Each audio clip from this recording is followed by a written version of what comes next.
테스나는 공시가 하나 있었죠. 제가 공시를 잠깐 한 번만 다시 볼게요. 아까 어떤 분이 알려주셔가지고 제가 공시를 한 번만 보면서 말씀을 드릴게요. 어떤 분이 알려주셔가지고 좀 봤는데 한번 봅시다.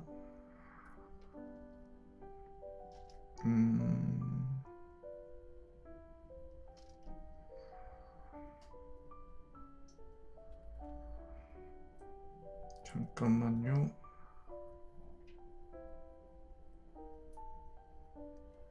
테스나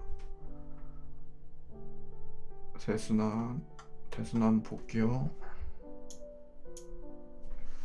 최대 주주 변경을 수반하는 주식 양수도 계약 체결 해가지고 원래 기존에 AI트리였죠 대주주가. 근데 거기서 이제 와이팜으로 최대 주주가 넘어간 거죠. 그래서 기존에 이제 그 최대 주주였던 AI트리가 엑시트했죠. 엑시트하면서 이제 그 와이팜에서 신주인 수채권까지 다 싹 가져가면서 4천억 규모네요. 4천억 규모로 기존에 보유하고 있던 뭐 한 60만 주 갖고 있었나요? 그것까지 다 합쳐가지고 이제 뭐 34% 점유율을 가져가면서 대주주가 된다, 이런 내용인데요. 쭉 한번 볼게요. 잔금까지 봤고요. 그리고 53,000원이었나요? 이게? 그죠? 53,498원. 그럼 어쨌든 종가보다는 비싼 가격으로 거래가 된 거고, 잠깐만요. 이거 한번 설명 한번 드릴게요. 자, 봅시다. 테스나인데, 일단은 그 와이팜하고 기존에 어떤 내용이 있었냐면은, 와이팜이라는 회사하고 거래를 오랫동안 했었어요. 그러니까 RF 쪽으로, 이게 무선 주파수인데 RF 관련해가지고 그 시스템 반도체를 와이팜으로부터 받아서 테스나에서 이제 패키지, 그 메모리 패키지 테스트를 해줬단 말이에요, 기존부터. 그래서 뭐 원래 오래 거래하던 기업을 이 친구들이 성장성이 있다고 보고, 그리고 지금 제일 큰 문제가 시스템 반도체 수급이거든요. 그러니까 시스템 반도체 수급이 어렵다 보니까 와이팜이라는 기업에서 이제 공급망을 좀 뭐라 그래야 될까요? 좀 확보하는 측면에서 이렇게 그냥 뭐 그런 결정을 내렸을 수도 있고요. 그래서 전반적인 내용을 봤을 때는 뭐 이걸 뭐 크게 걱정할 이슈라고 보지는 않거든요. 뭐 이게 뭐 문제가 되나요? 걱정되세요, 이게?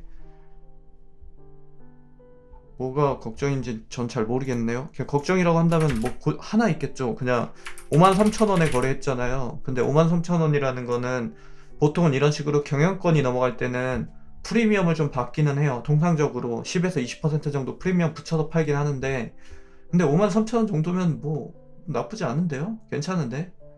지금 그 종가 기준으로 49,000원을 53,000원 잡았으면은 얼추 그냥 뭐 좀 아쉽긴 하지만, 아무래도 아쉬운 점은 있지만 뭐 딱히 그런 건 없는 것 같아요. 그냥 기존 대주주라고 할 수 있는 AI트리에서 돈을 많이 벌었죠. 테스나 가지고.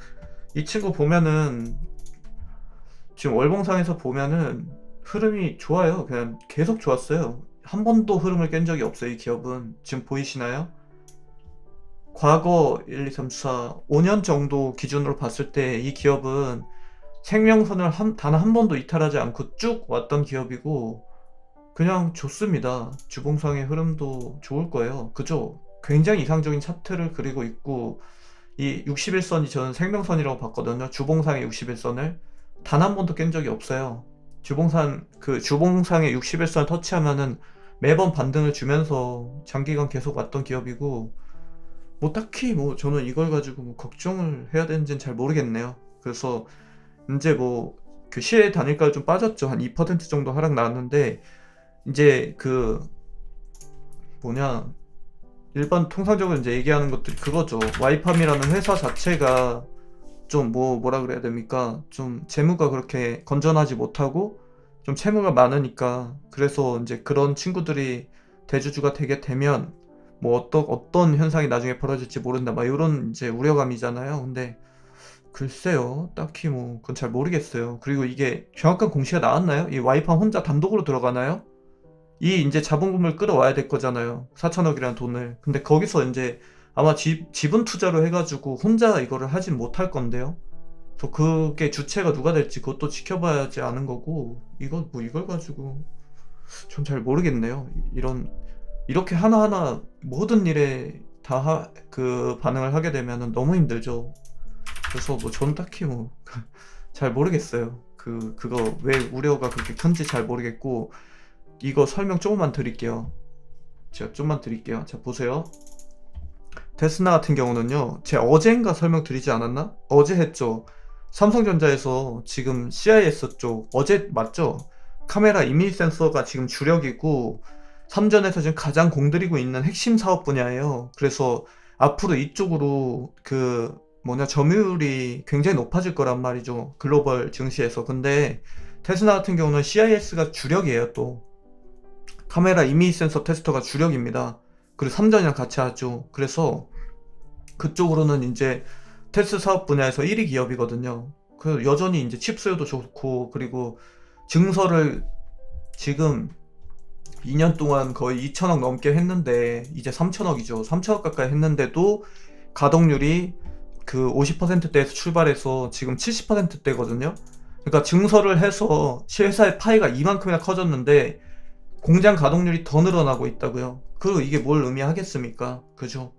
이익률도 계속 높아져 가고 있고, 상반기에 딱 부진했던 이유는 AP 쪽이라든지 아니면 RF 쪽이 조금 약했단 말이에요. 그 반도체 수급 불균형으로 인해서. 근데 그것도 이제 하반기 때 좋아질 환경이고, 뭐 그쪽 장비도 지금 가장 많이 그 테스라에서 가지고 있죠. 국내에서 증설하면서.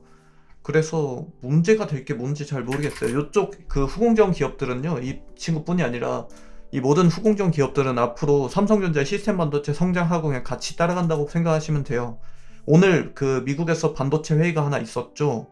하도 이제 반도체 공급이 안 되다 보니까 각국의 주요 국가들의 이제 반도체 기업들을 싹 불러가지고 결국은 이제 재고 현황 가져오라고 그런 식으로 조금 그 압박을 줬죠, 미국에서. 그러니까 누가 사재기하고 있는 건 없는지, 어떤 게 문제점인지, 왜 공급이 이렇게 안 되고 있는지도 볼 겸, 그리고 좀 투자 압박을 하는 거죠. 사실상 그렇게 보여지는데, 그만큼 수요가 굉장히 빡빡해요. 지금 공급이 굉장히 빡빡한 상황이라서 이쪽은 뭐 딱히 걱정할 문제가 없죠.